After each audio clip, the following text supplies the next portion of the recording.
So I'm facing the Konzert KPM-50 right now. It's connected to my Teyon Q12 interface, which I have maxed out with additional boost in post. It retails for 999 pesos, either direct from Konzert or one of their authorized dealers. The box has a honeycomb pattern and it has high performance microphone printed on the front. And of course, a picture of the mic and the Konzert logo. Here at the side, we find the mic's specs, which are 600 ohms for impedance, negative 52 dB for sensitivity with a frequency response of 50 Hz to 16 kHz in a polar pattern of supercardioid. Here you can also see the typical marketing fluff from Konzert.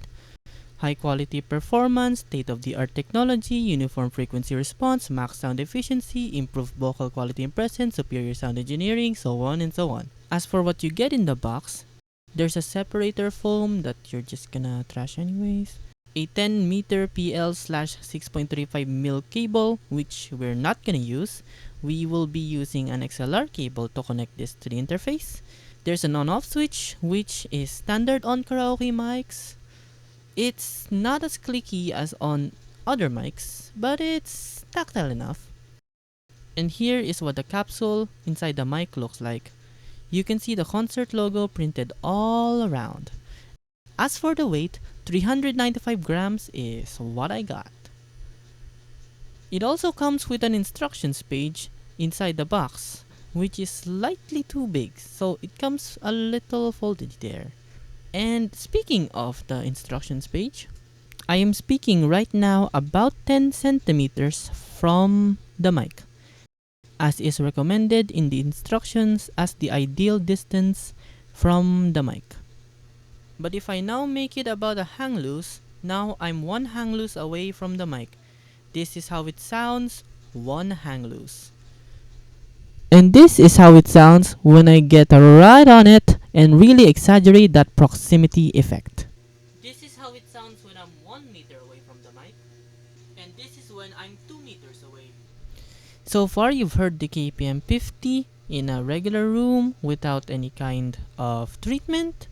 I've now turned off the electric fan, but the laptop is still running, so that could still be audible. Now I've turned off the electric fan, the laptop's outside, and I've sound treated the room. So this is the Konzert KPM-50 in a treated room. You could possibly still hear noise from outside or the inherent self-noise of the interface. This is the sound of the Konzert KPM-50 in a treated room. Now, let's go back to a regular room, and now I'm holding the Konzert KPM-50 to test the polar pattern. So I'm here right now in the very front of the Konzert KPM-50. I'm gonna spin it a little now. I'm gonna keep spinning until I hit 90 degrees. I'm at 90 degrees. Can you hear me? Can you hear me? Can you hear me? I'll keep spinning. Now I'm at the back side of the Konzert KPM-50. I'm at the back side. Now keep spinning to the other side. And now I'm at the other 90 degrees. And now I'm back at the front. The next test we're gonna do is a stacking test, where I just stack multiple takes using the same mic. 1, 2, 3. If you love me like you tell me, please be careful with my heart. You can take it, just don't break it, or my world will fall apart. You say, you are my first romance, and I'm willing to take a chance, that till life is true, I'll still be loving you, only you. I will be true. Yeah, I'll be true to you, baby. I'll be true. Just a promise from you, baby, true. From the very start, please be careful with my. Be careful with.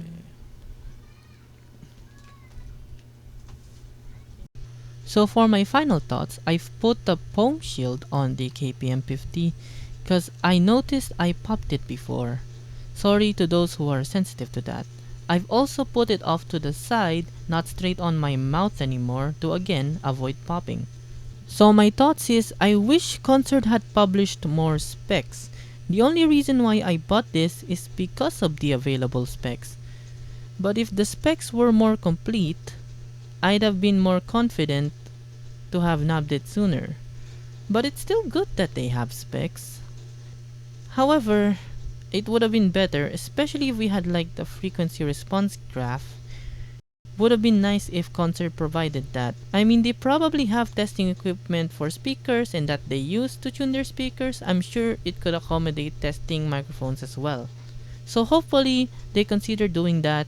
So there's frequency graphs for their various mic models, so we know the colorations, what affects their tone, and what their profile is. And speaking on the sound, I think it sounds good. Of course, you can go ahead and post-process this. So hello guys, I'm doing an example for the first time in this video.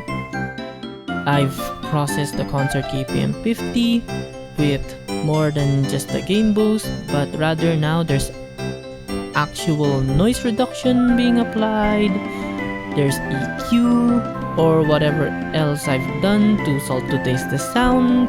There's also background music to demo if it'll mask the background self noise or background noise being picked up by the mic if there's music or if it still comes through.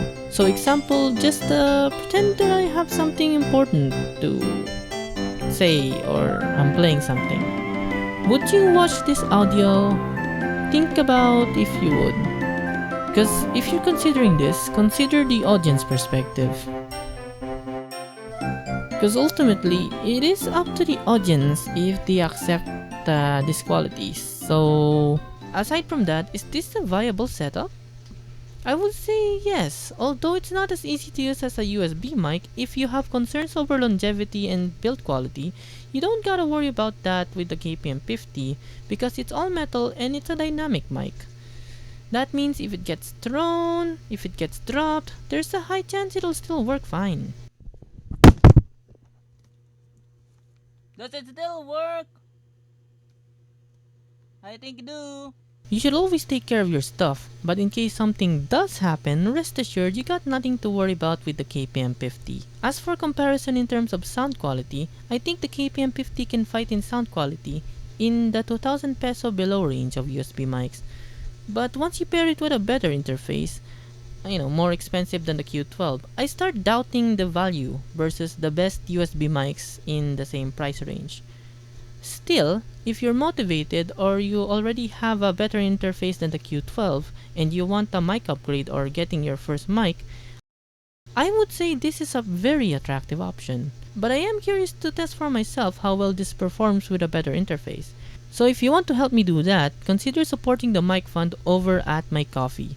Link in the description and channel page. So yeah. Bye.